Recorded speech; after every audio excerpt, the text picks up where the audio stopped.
저번 주에 설교가 4장 1절에서 6절까지, 또 12절에서 또 19절까지 간단하게 살펴보았습니다.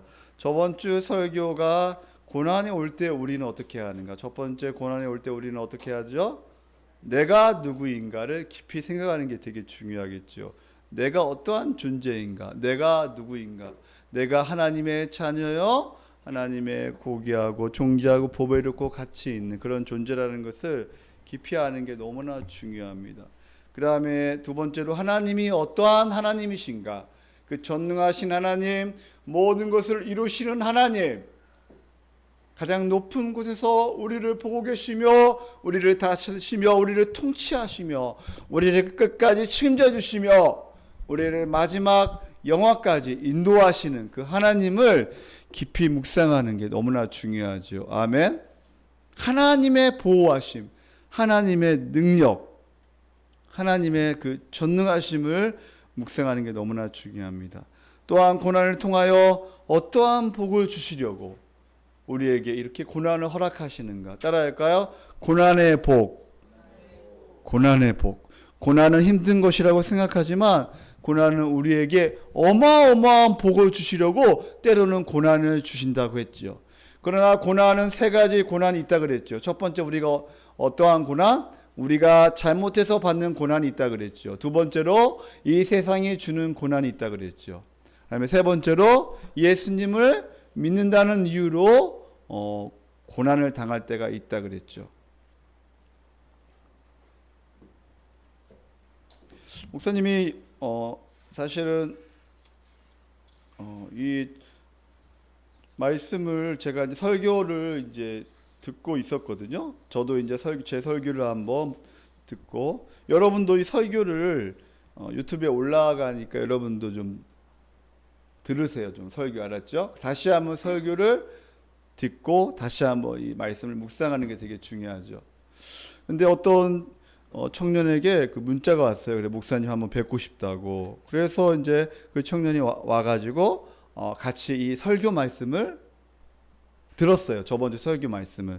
이제 저도 듣고 있는데 그 청년이 와가지고 같이 듣고, 근데 그 청년이 막 우는 거예요. 이 말씀을 듣고. 그러면서 자기에게 주시는 그런 말씀이라고 하면서 회개하고 울고 하는 거예요. 그러면서 너무 귀한 시간을 갖고, 또 철야 기도에도 같이 나와가지고 같이 말씀을 복음의 기초를 공부하고 또 같이 이렇게 기도하는 시간을 가졌습니다. 우리 인생을 살면서 누구나 고난이 있지, 그죠? 아픔이 있고 고통이 있죠. 그 가운데 중요한 것은 내가 누구인가? 하나님이 어떠한 하나님이신가?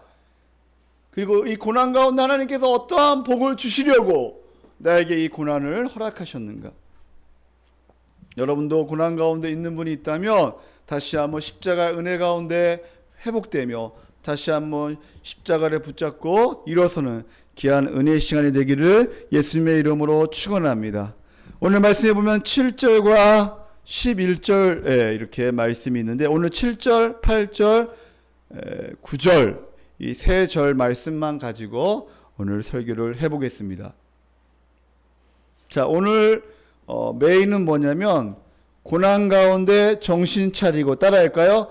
고난 가운데 정신을 차리고 교회로 살라.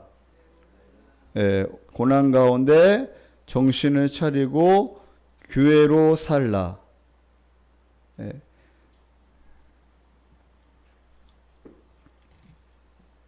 그래서 오늘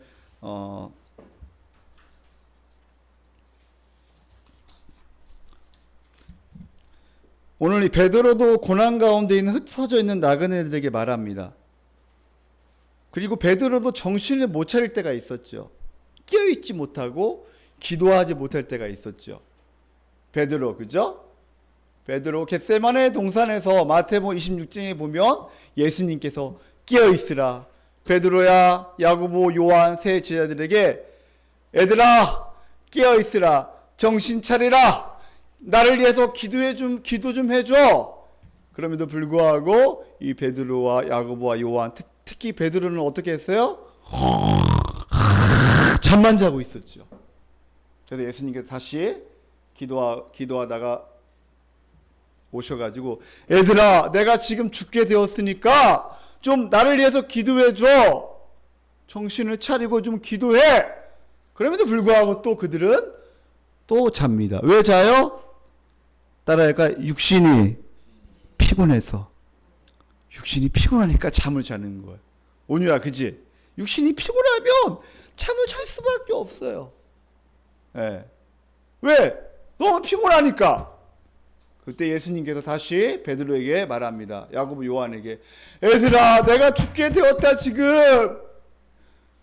좀 정신을 차려 깨어있어 기도해. 그 베드로가 예수님께서 그 말씀 베드로에게 말씀하신 예수님께서 말씀하신 것을 베드로가 오늘 동일하게 그 말씀을 받고 또 흩어져 있는 나그네에게 말하면서 오늘 우리에게 지금 말씀하시는 거예요. 그래서 첫 번째 대지를 따라할까요? 정신을 차리고 근신하고 기도하라. 정신을 차리고 근신하고 기도하라. 근신하여 기도하라. 오늘 7절 우리 다 같이 한번 읽어볼까요? 7절 우리 다 같이 한번 읽어보겠습니다. 자, 여러분 집중해 주시기를 바랍니다. 자, 7절 다 같이 시작.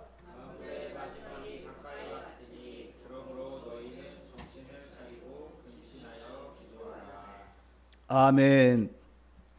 만물의 마지막이 가까이 왔다. 주님 오실 날이 가까이 왔다는 거예요. 다 이루어지고 마지막 재림만이 남아 있다는 거예요. 모든 구원의 역사가 다 이루어졌어요. 주님 오시면 끝나는 거예요. 마태복음 24장에 보면 바로 마지막 징조에 대해서 크게 세 가지를 말합니다. 따라할까요? 기근, 그 다음에 바로 지진, 그 다음에 전쟁, 그리고 마지막 하나 더 한다면 사랑이 식어졌다 이렇게 말합니다. 사랑이 식어졌다. 우리 한번 마태복음 24장 한번 펴보겠습니다. 여러분이 약간 집중할 수 있도록 마태복음 24장 우리 12절, 13절, 14절 우리 마태복음 24장 12절, 13절, 14절 우리 12절 우리 학생들이 있고 우리 13절 어르신들이 청장님 어르신들이 있고 그다음에 14절 다 같이 읽겠습니다. 자, 12절 우리 학생들 자 시작.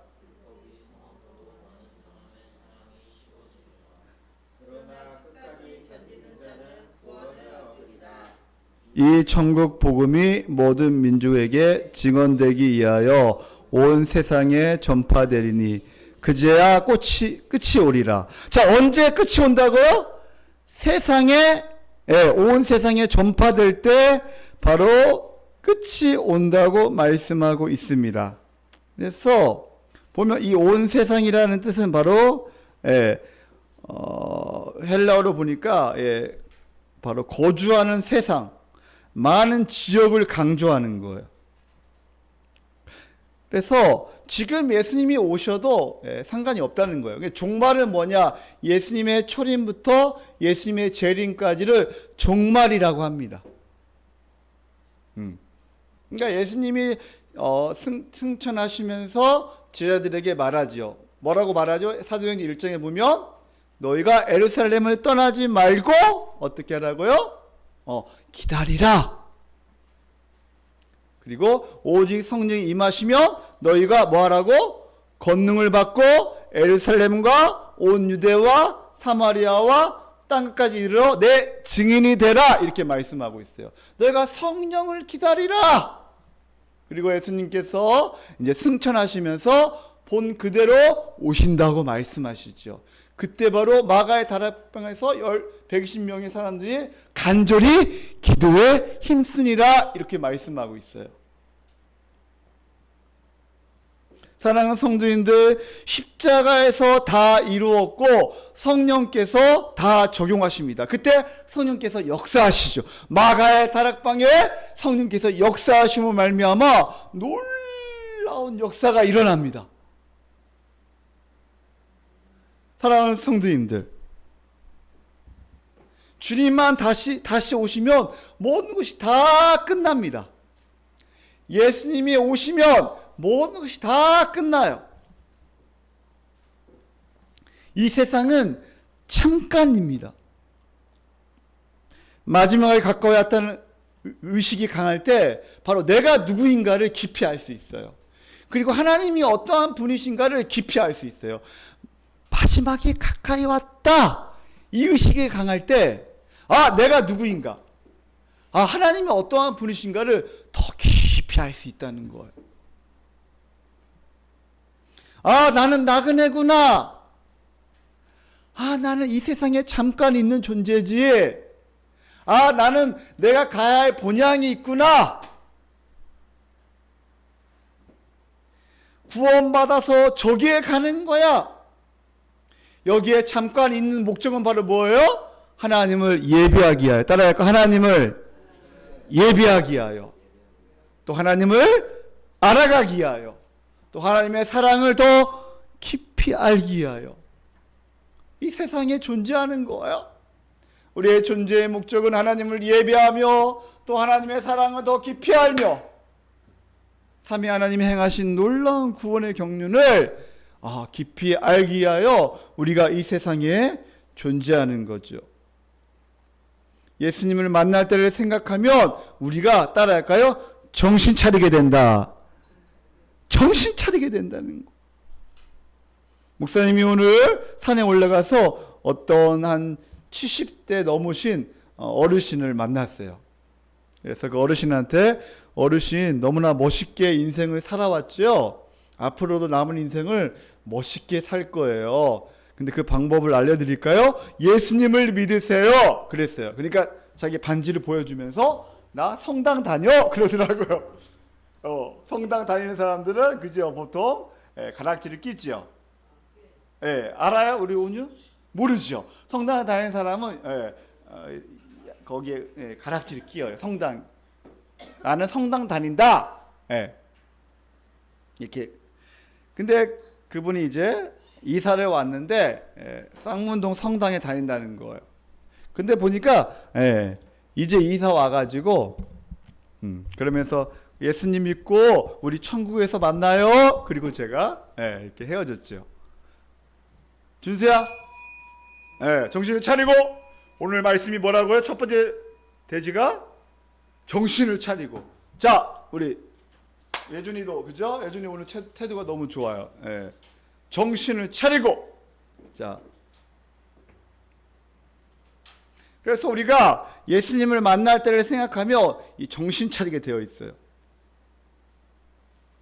여기가 전부인 것처럼 살면 안 된다는 거예요. 그래서 첫 번째 정신을 차린다는 게 뭐냐면 진지하고 맑은 정신을 의미하는 거예요.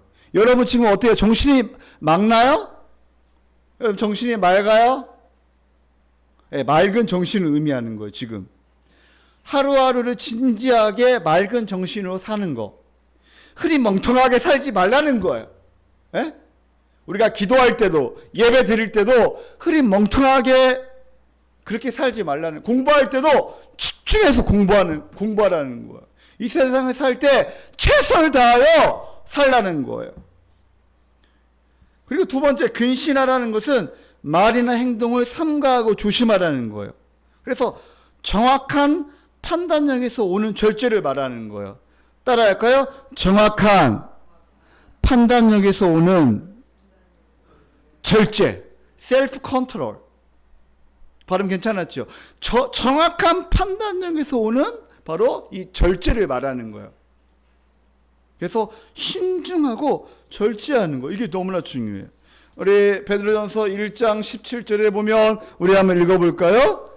우리 한번 우리 큰 소리로 우리 윙 날개 사이드 우리 예준이하고 준수하고 한번 1장 17절 크게 한번 읽어봅시다. 윙이 너무나 중요한 거예요. 자, 17절. 자, 시작.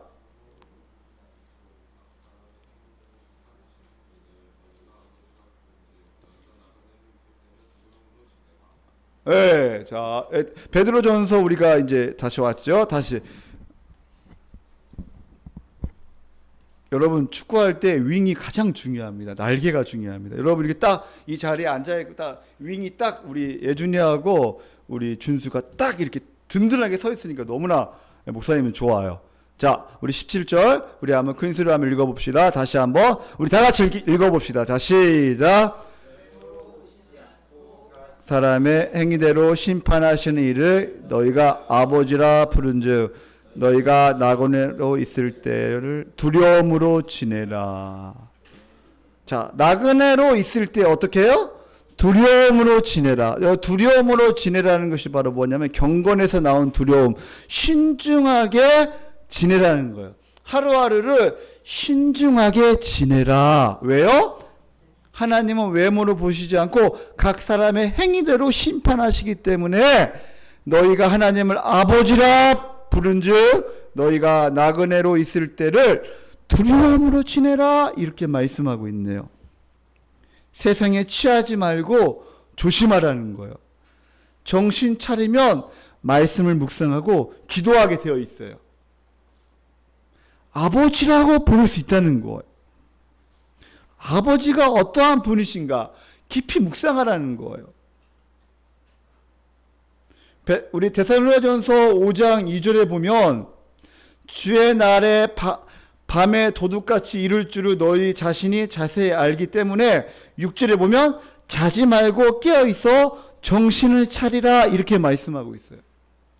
예수님이 오실 날을 기대하면서 너희가 정신을 차리고 깨어있으라 이렇게 말씀하고 있죠. 그러나 우리를 깨어있지 못하고 바로 우리를 혼미하게 만들고 우리의 믿음을 흔들리는 자가 있는데 이게 바로 사탄이에요. 사탄 마귀는 바로 우리를 정신을 못 차리게 만듭니다. 정신을 못 차리게 만들어요. 그리고 기도의 자리로 나아가지 못하게 만듭니다. 사탄은 우리의 믿음을 흔들려고 합니다. 너무나 분주하게 만들어요. 염려하게 만듭니다. 불안하게 만들고 너 방학 동안 뭐 했니? 너 지금까지 뭐 했나? 하면서 낙심하게 만듭니다. 그러나 하나님은 우리에게 확신과 감사와 기쁨을 넘치게 하십니다. 사탄은 구원을 빼앗아 가려고 하지만 하나님은 절대로 구원을 빼앗기지 않습니다. 절대로 하나님은 바로 우리를 끝까지 책임져 주시고 우리를 보호해 주시고 우리를 인도해 주시는 하나님이셔요. 약간 낙심할 수 있으나 하나님께서 다시 일어설 수 있는 힘을 허락하십니다. 사랑하는 성도님들, 그러므로 근신하여 깨어 기도하는 은혜가 있기를 예수님의 이름으로 축복합니다.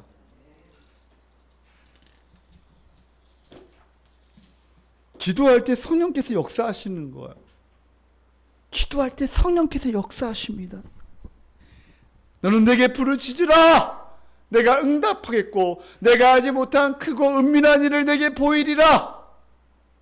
너는 내게 부르짖으라. 여러분, 우리가 이제 가을이 가까워지는데 가을은 뭐예요? 가을은 기도하는 계절입니다.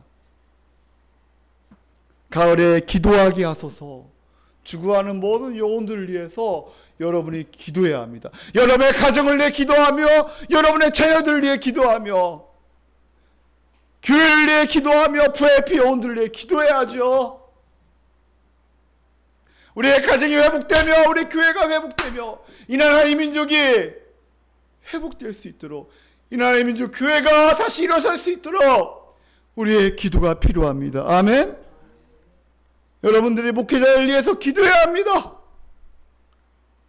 또 성도님들을 위해서 기도해야 합니다. 기도 너무나 중요해요. 근데 기도할 때 중요한 것은 정신을 차리고 근신하여 기도하는 게 너무나 중요해요. 그냥 기도하지 말라는 거예요. 하나님이 어떠한 분이신가? 내가 어떠한 존재인가? 하나님을 아버지라 부르면서 정신을 차리고 기도하라는 거예요. 두 번째, 마지막 때 고난이 올 때 어떻게 해야 하는가? 우리 한번 본문 말씀 4장 8절 우리 다 같이 한번 읽어보겠습니다. 4장 8절 한번 읽어볼까요? 자, 시작.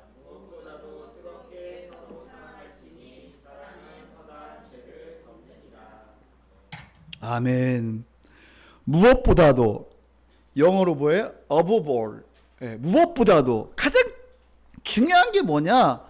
뜨겁게 서로 사랑하라는 거예요. 두 번째 대지, 뜨겁게 서로 사랑하라. 두 번째 대지가 뭐예요? 뜨겁게 서로 사랑하라. 뜨겁다는 건 뭐예요? 열정적으로, 지속적으로 사랑하라는 거예요. 냄비 사랑, 이거 하지 말고 순간 그냥 그렇게 사랑하지 말고, 사랑은 뭐예요? 지속적으로 사랑하는 게 너무나 중요합니다. 지속적으로 열정을 가지고 사랑하는 게 너무나 중요해요. 그리고 서로의 허물을 덮어주는 뜨거운 사랑이 너무나 중요해요. 실수, 허물을 용서해 주라는 거예요. 왜요? 하나님께서 먼저 우리의 허물을 덮어주시고 우리에게 뜨거운 사랑을 우리에게 베푸셨잖아요. 하나님께서 얼마나 큰 사랑을 베푸셨는지. 우리는 항상 과거에 내가 어떠한 존재였는가를 생각해야 돼. 하나님께서 우리를 사랑하셨을 때 우리의 그때가 언제였냐? 우리가 연약할 때, 우리가 죄가 많을 때, 우리가 바로 너무나 초라하고 불쌍하고 바로 그렇게 살아갈 때 하나님께서 우리를 사랑하셨다는 거예요. 로마서 5장 5절, 8절, 11절에 보면 바로 하나님의 사랑이 바로 하나님이 얼마나 우리를 사랑하시는가. 우리가 죄인 되었을 때, 우리가 원수 되었을 때, 우리가 연약할 때 하나님께서는 미리 사랑하셨다는 거예요. 하나님 우리의 조건을 보시고 사랑하시는 분이 아니에요. 그러므로 사랑하는 성도님들, 그렇다면 우리가 과거에 어떨 때 하나님께서 우리를 사랑하셨는가? 우리가 영적으로 죽은 존재, 하나님께 죽은 존재, 스스로 하나님을 알 수 없는 존재, 비참하고 더러운 존재였을 때 하나님께서 우리를 사랑하셨다는 거예요. 에베소서 2장 1절에 보면 우리가 죄와 허물로 죽었던 너희를 살리셨도다. 그다음에 2절에 보면 이 세상의 풍조를 따라가고 공중의 권세 잡은 자를 따라가고 우리가 바로 이 악한 문화, 바로 이 세상의 가치관으로 살아갈 때 하나님께서 우리를 어떻게 했어요? 사랑하셨다는 거예요. 영적으로 죽어서 소망이 없고 진노의 대상으로 고통과 두려움과 바로 불안으로 살 수밖에 없는 존재였는데 우리가 적극적으로 하나님을 대적하고 하나님을 원망하고 하나님과 멀어져 있는 그때 영원한 형벌을 받을 수밖에 없는 그런 존재였는데 에베소 2장 4절에 보면 그러나 이제는 그 크신 사랑으로 그 긍휼하심으로 거기서 강조되는 게 뭐예요? 그 긍휼하심, 그 자비하심, 그 사랑 계속 반복되고 있어요. 그 큰 하나님의 사랑, 오늘 찬송가 오늘 304장 그 크신 하나님의 사랑 말로 다 형용 못하네. 우리가 뚱뚱해서 뒹굴고 염려하고 불안하고 세상에 정신 차리지 못하고 우리가 그렇게 살아갈 때 하나님의 놀라운 사랑이 우리를 덮쳤다는 것. 그리고 우리를 향해서 우리를 불쌍히 여기시고 창자가 끓을 정도로 아파하셨어요. 그리고 우리를 위해서 우셨어요. 예수님께서 죽은 나사로를 보면서 우신 것처럼 하나님께서 우리를 보면서 우셨다는 거예요. 여러분 한 사람 한 사람 보면서 우셨다는 거예요. 하나님이 여러분을 얼마나 사랑하시는지.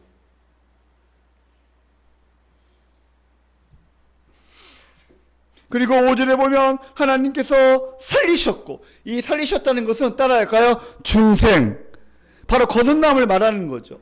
그 다음에 또 함께 일으키셨다. 일으키셨다는 것은 바로 우리를 영광스럽게 하셨다는 것. 이 영광스럽게 하셨다는 것은 바로 우리를 칭히 의롭게 칭해 주시고, 그리고 우리에게 양자를 삼으시고, 또 우리의 성화의 삶을 살게 하신다는 거예요. 그리고 마지막 거기에 보니까 함께 하늘에 앉히시니, 이것은 바로 뭐예요? 영화를 말하는 거예요. 그래서 예수님과 연합시키셔서 예수님께서 다 하셨다는 거예요. 하나님께서 다 하셨다는 거예요. 성령께서 다 하셨다는 거예요. 하나님께서 우리를 부르시고, 그리고 우리를 거듭나게 하시고, 그리고 하나님께서 우리를 회심하게 만들고, 바로 무엇으로? 믿음의 방편을 통하여, 또 회개를 통하여 우리를 하나님 회개하게 만드시고, 그리고 우리를 의롭다 칭해 주시고, 그리고 바로 우리를 양자로 삼으셔서, 그리고 마지막 견인까지 끝까지 우리를 인도하셔서 바로 영화의 자리까지 확실하게 하나님께서 우리를 하늘에 앉히신다고 말씀하고 있습니다.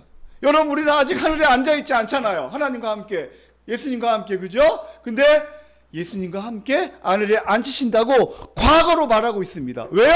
너무나도 확실하기 때문에, 너무나도 하나님께서 앉히실 것을 확신하기 때문에 바로 그렇게 과거 시제로 말씀하고 있는 거예요. 사랑하는 성도님들, 예수님께서 성취하신 모든 것을 우리에게 주시겠다고 말씀하십니다. 예수 그리스도의 의와 평강과 희락과 예수 그리스도의 그 모든 지혜와 예수 그리스도의 능력과 예수 그리스도의 그 모든 것을 우리에게 주시겠다고 말씀하셔요. 어떻게 해요? 예수 그리스도와 연합됨으로 말미암아. 사랑하는 성도님들, 예수님을 주와 그리스도로 믿을 때 죄사함과 의롭다함을 얻습니다. 그리고 믿을 때 부어주신 하나님의 놀라운 은혜, 이전에 아담처럼 죄와 사망에서 벌벌 떨던 존재였는데 이제는 그러한 존재가 아니라는 거예요. 의와 평강과 희락을 누리며 사는 존재, 자기 행위를 붙잡지 않고 스스로 죄인임을 인정하며 엎드리는 자에게 놀라운 사랑과 자비를 베푸시는 거예요. 그러므로 오직 구원의 길은 예수님만 의지하여 믿음으로 나아오는 자를 하나님께서 받으십니다. 그리고 믿는 자를 예수와 합하게 하십니다. 누가요? 성령께서 합하게 하십니다.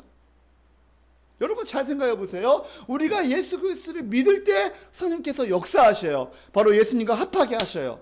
근데 성령께서 역사하셔야만 우리가 예수님을 믿을 수 있다는 거예요.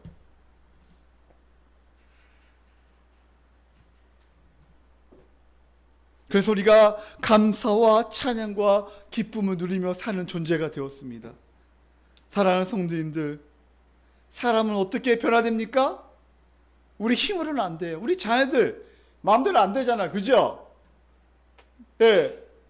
사람은 인간의 힘으로 변화되지 않아요. 누가요? 하나님께서 역사하셔야만 해요. 하나님의 사랑과 하나님의 은혜를 받을 때 바로 사람은 변화되게 되어 있습니다.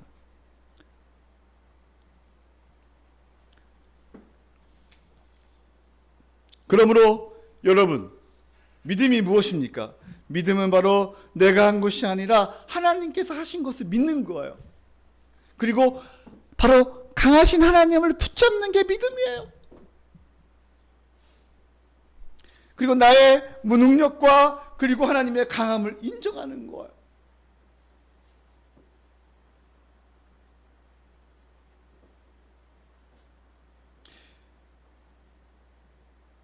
그래서 우리가 그러므로 말미암아 예수 그리스도와 연합하여 우리가 이제는 사랑할 수 있는 존재가 되었습니다.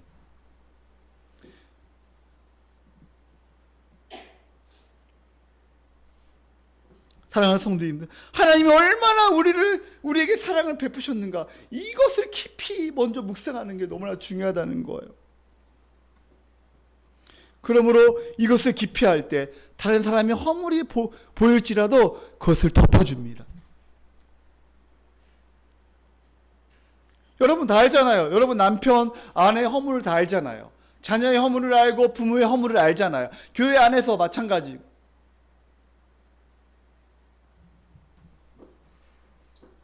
여기서 중요한 것은 우리가 다른 사람의 허물이 보일 때 따라할까요? 허물을 작게 여기라. 허물을 작게 여기는 게 중요해요. 너무나 허물을 확장시키면 안 돼요. 너무 크게 보면 안 돼요. 사춘기 때는 그 허물이 있잖아요. 그죠? 그래서 너무나 확장시키지 말라는 거예요. 아, 그렇구나.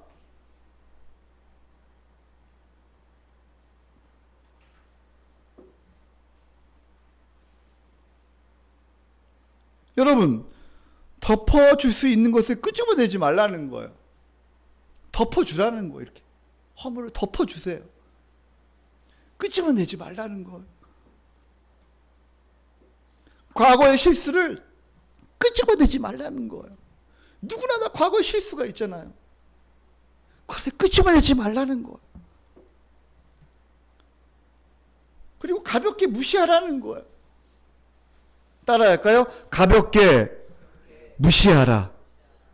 그러나 또 부모님은 또 가볍게 네가 감히 나를 무시해? 아니, 무시하지도 않았는데 그렇게 생각하는 것을 무시하라는 거예요. 조금 말이 어렵나요? 네.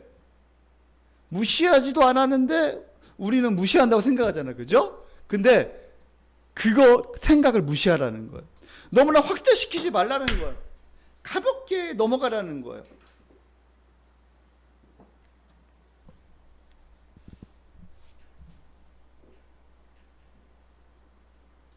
여러분, 자기 자신에게는 엄격하고 다른 사람에게는 허물을 덮어주는 은혜가 있기를 예수님의 이름으로 축복합니다.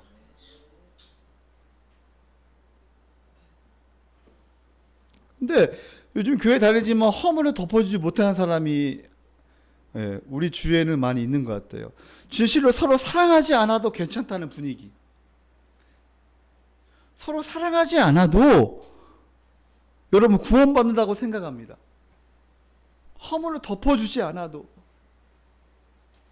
누군가를 계속 미워해도 괜찮다고 생각하는 사람들이 있어요. 이것이 바로 가짜 믿음이에요. 참된 믿음은 반드시 사랑으로 드러납니다. 참된 믿음은 반드시 사랑으로 드러납니다. 예수님의 사랑은 다른 사람을 돕고 온전하기 위해 자기를 희생하는 사랑입니다. 다른 사람을 위하여 내어주신 사랑이죠. 우리 요한일서 3장 우리 16절 18절 한번 가보겠습니다.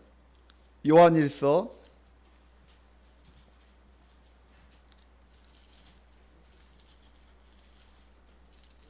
3장 우리 16절 18절. 자, 여러분이 16절 읽고, 자, 우리 학생들이 17절 읽고 우리 18절 다 같이 읽겠습니다. 우리 어르신들이 16절 한번 읽어볼까요? 자, 시작.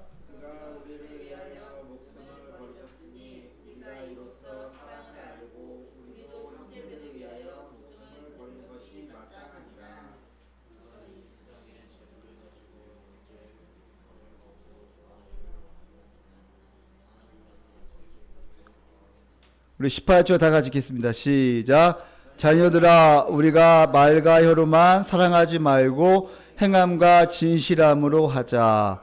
아멘.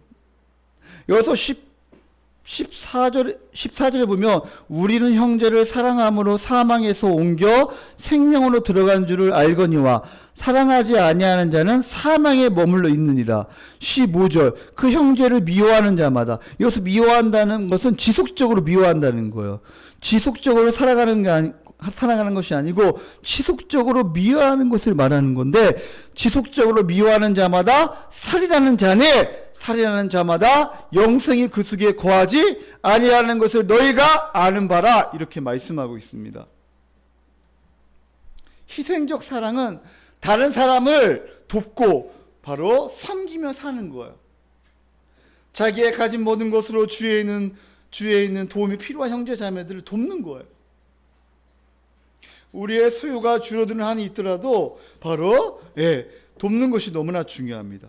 말과 혀로만 사랑하지 말라는 것, 행함과 진실함으로 하라는 거예요. 거짓 신앙은 다른 사람을 사랑하지 않는 거에서 알 수 있어요. 그리스도 합한 자는 절대로 사랑하지 않을 수가 없어요. 계속적으로 미워할 수 없다는 거예요. 사랑하는 성도님들, 예수님은 사랑의 삶을 직접 보여주셨습니다. 그리고 요한복음 13장에 보면 예수님은 끝까지 사랑하시고, 그리고 어때요? 제 아들의 발을 씻기면서 내가 이렇게 너희를 끝까지 사랑하며 너희의 발을 씻긴 것처럼 너희도 다른 사람을 끝까지 사랑하며 발을 씻기라고 예수님께서 말씀하십니다.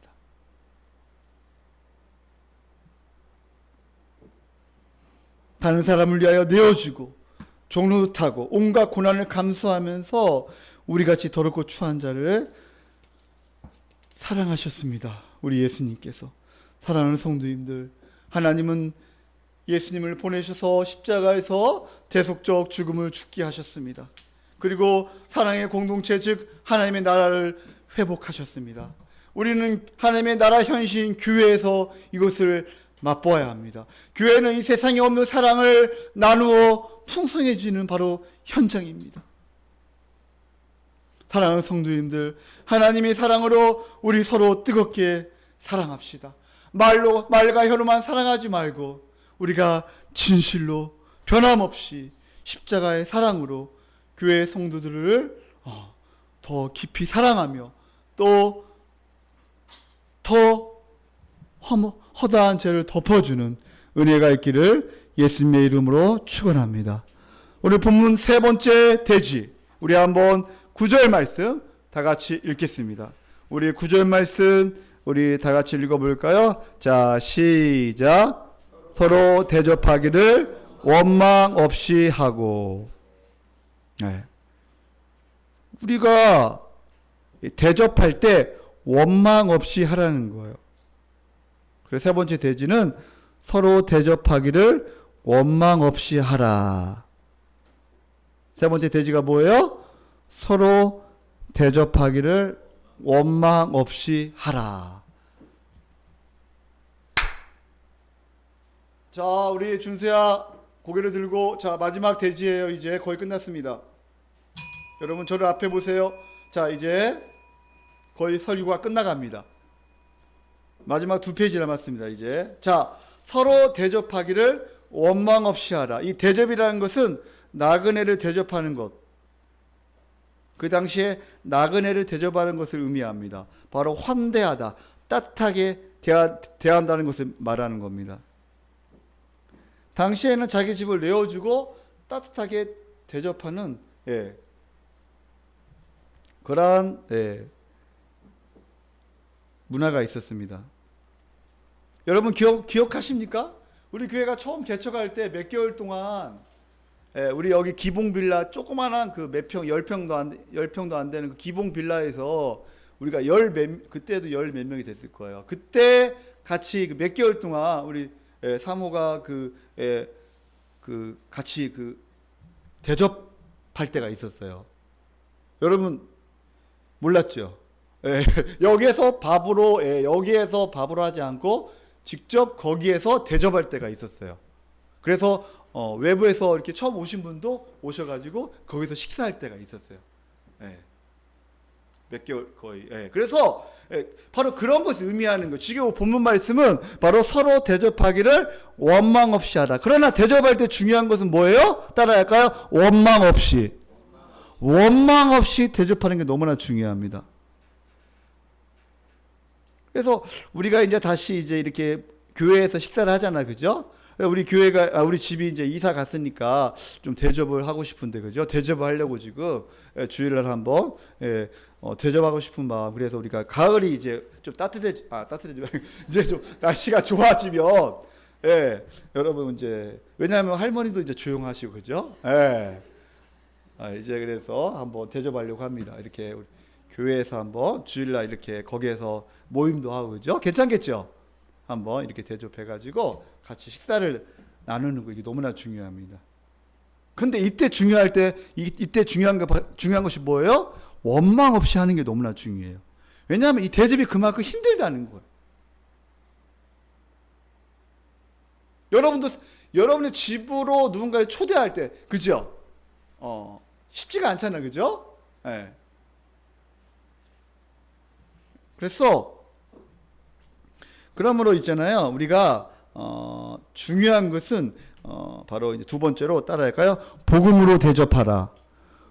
첫 번째는 우리가 식사로 대접해야 하지만 두 번째로 교회에 오는 사람들, 우리의 가정에 오는 사람을 어떻게 대접해야 하나? 복음으로 대접하는 게 너무나 중요합니다. 복음으로.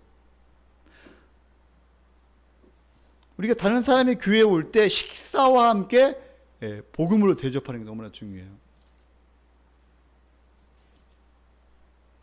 복음으로 대접하기 위해서는 내 자신이 먼저 복음으로 충만해야 합니다. 목회자가 먼저 복음으로 충만해야죠. 또 여러분의 가정을 초대할 때 여러분 자신이 먼저 복음으로 충만해야 합니다. 지금 우리에게 복음이 있는가 여러분 점검하라는 거예요. 신앙은 현재형입니다. 신앙은 지금, 과거가 중요한 게 아니에요. 지금이 중요한 거예요. 지금 내가 주님과 깊이 복음으로 교제하고 있는가? 내가 말씀의 통치를 받고 있는가? 내가 근신하여 정신 차리고 깨어 있어 기도하고 있는가? 지금이 중요한 거예요. 오늘 지금 날마다 복음의 은혜를 누리며 사는 게 너무나 중요해요. 우리가 복음에 흠뻑 젖어야 합니다. 말씀에 젖어 있어야 돼요. 복음이 없으면 신앙은 무너지게 되어 있습니다. 기도가 없으면 신앙은 무너지게 되어 있습니다.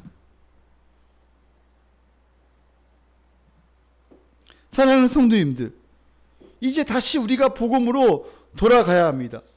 또한 우리 교회에 오는 자들, 이들을 복음으로 잘 양육하고 복음으로 우리 교회, 지금 우리 성도님들이 복음으로 살아가고 또 새로운 사람들도 복음으로 살아갈 수 있도록 우리가 먼저 정신을 차리고 깨어있고 우리가 복음에 흠뻑 젖어야만이 다른 사람이 왔을 때 우리가 복음으로 양육할 수 있다는 거예요. 여러분, 이제 한 사람 한 사람이 이제 복음으로 양육해야 합니다. 이제는.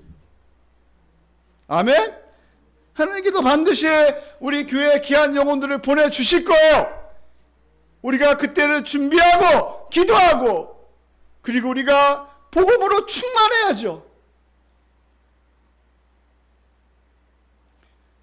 그러므로 사랑하는 성도님들, 복음이 없으면 나타나는 현상, 여러분 지금 내가 복음에 충만하고 내가 복음에 흠뻑 젖어 있는가? 내가 지금 한번 여러분이 체크해 보세요. 복음이 없으면 나타나는 현상, 첫 번째, 기쁨과 즐거움이 없습니다.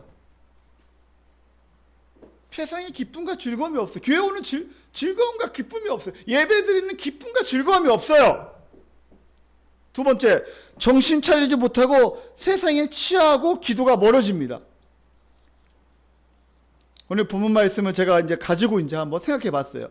복음이 없으면 이 정신 차리지 못해요. 흐리 멍텅하게 되고 세상에 취하게 되고 그리고 기도가 멀어집니다. 세 번째, 복음이 없으면 나타나는 현상, 불안하고 두려움과 우울함이 몰려옵니다. 이 불안해. 그리고 두려움과 우울함이 몰려와요.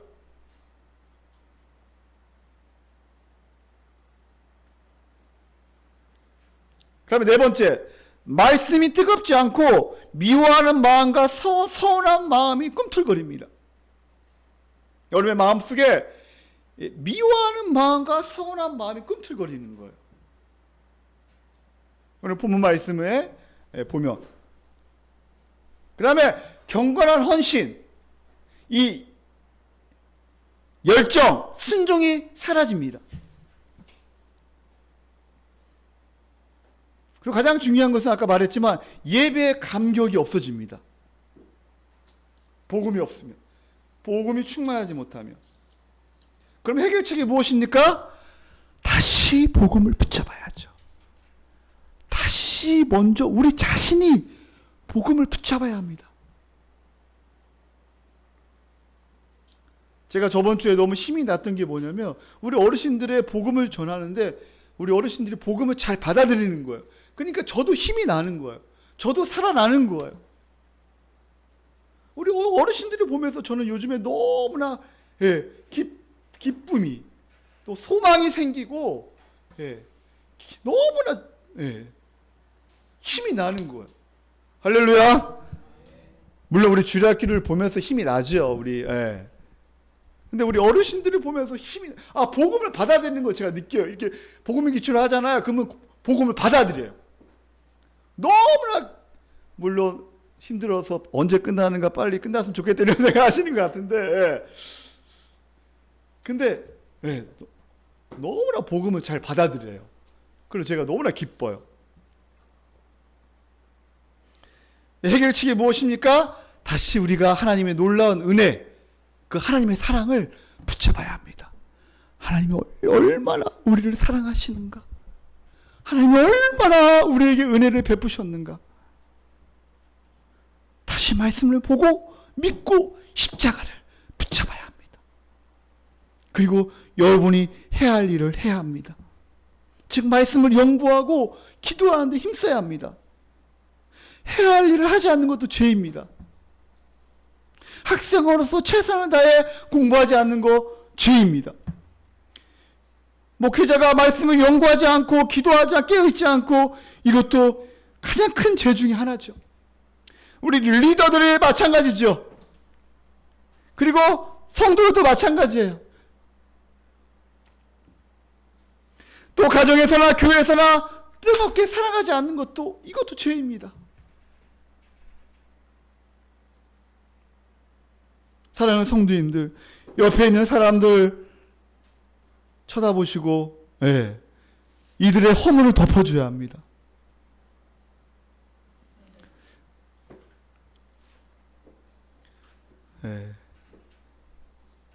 웃는 타이밍이 아닌데 지금 마지막 결론을 맺고 있습니다. 사랑하는 성도님들, 옆에 있는 사람의 허물을 덮어주고 십자가의 사랑으로 덮어주고 복음으로, 맛있는 음식으로 성도들을 대접하는 은혜가 있기를 예수님의 이름으로 축복합니다. 기도하겠습니다.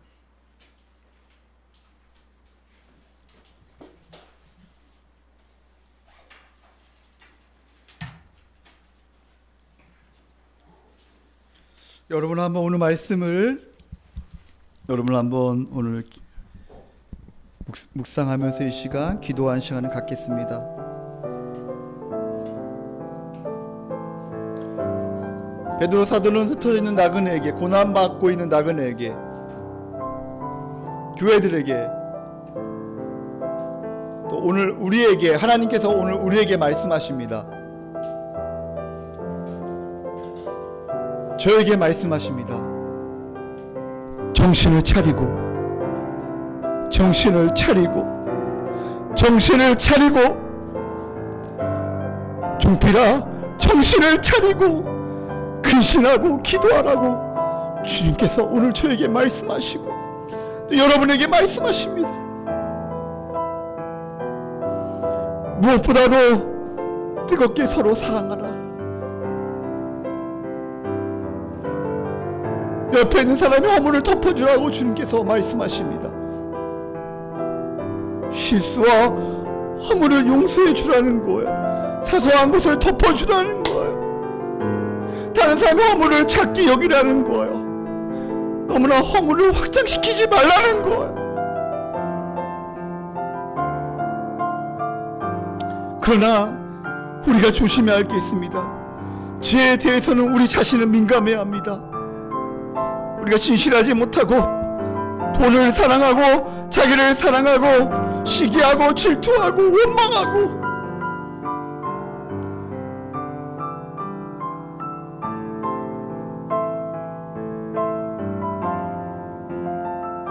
교회 가족들을 잘 환대하지 못하고 진실로 사랑하지 못한 우리의 죄를 회개합시다. 그리고 복음이 없으면 나타나는 현상, 내 자신이 복음으로 충만해야 하는데 기쁨과 즐거움이 여러분의 안에 있습니까? 구원의 감격이 있습니까? 혹시 정신 차리지 못하고 세상에 취하고 기도가 멀어지고 있지는 않습니까?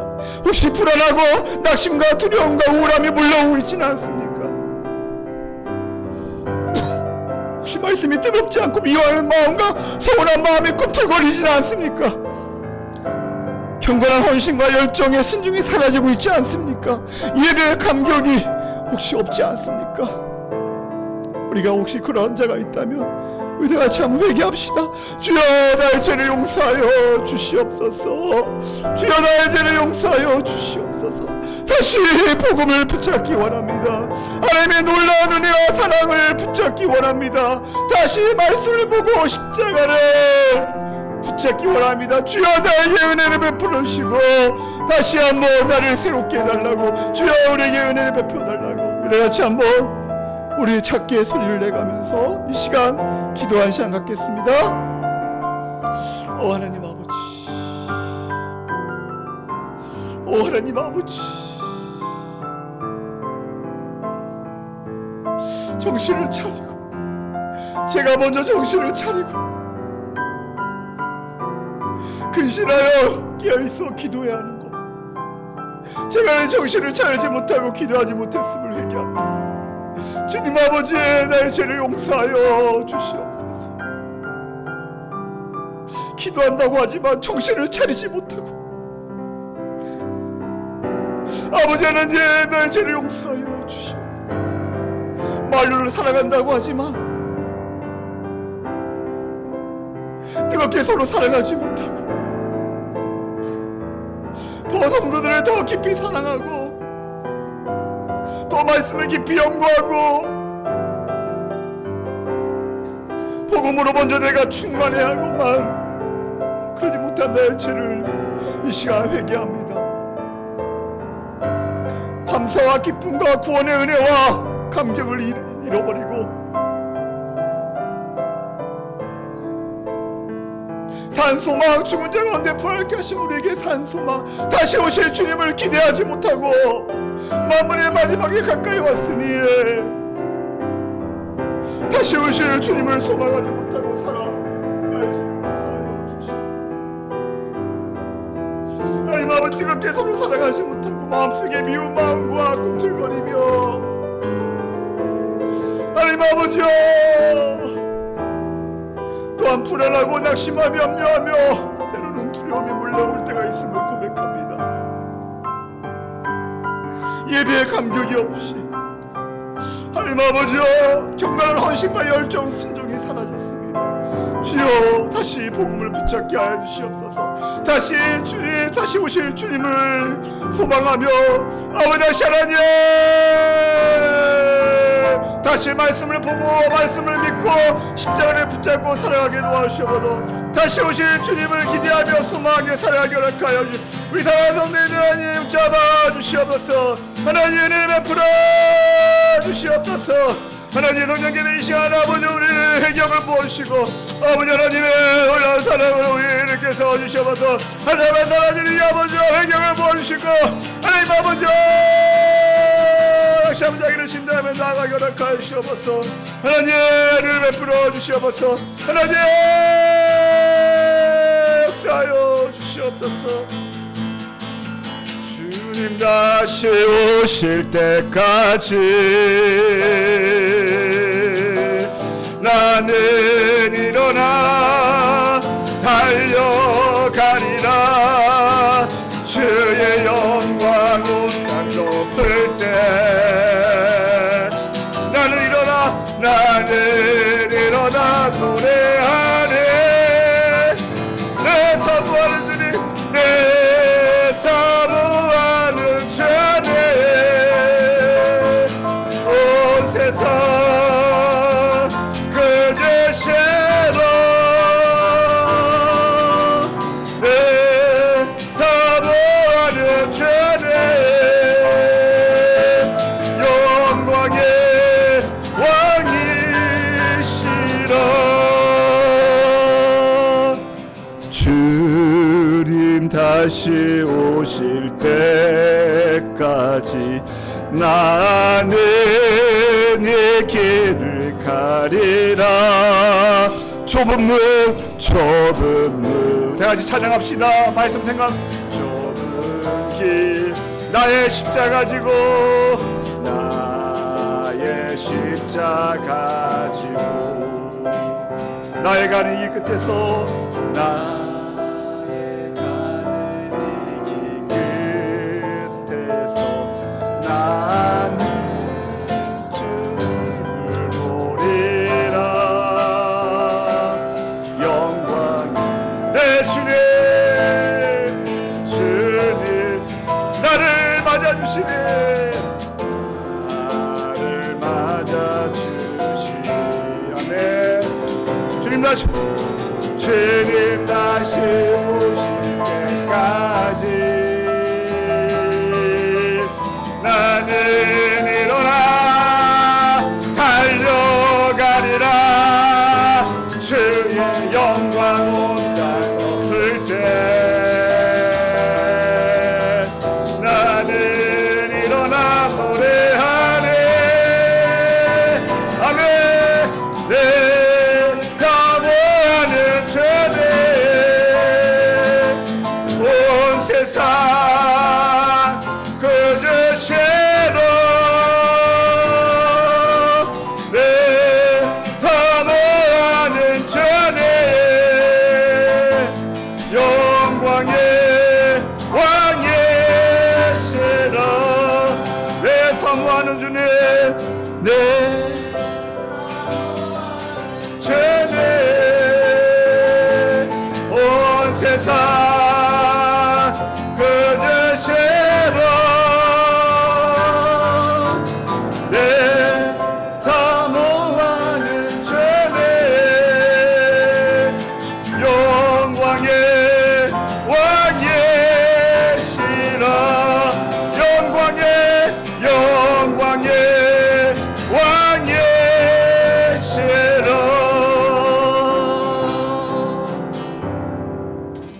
하나님 아버지 감사합니다. 오늘 귀한 말씀을 듣게 하시니 감사합니다. 만물의 마지막에 가까이 왔는데 우리는 정신을 차리지 못하고 깨어서 기도하지 못했음을 회개합니다. 진실로 뜨겁게 사랑하지 못하고 다른 사람의 허물을 덮어주지 못하고 때로는 미운 마음을 가슴에 품고 살아왔음을 이 시간 회개합니다. 하나님, 우리에게 회경을 부어주시고 다시 한번 복음을 붙잡고 믿음으로 일어서는 귀한 은혜의 시간이 되게 허락하여 주시옵소서.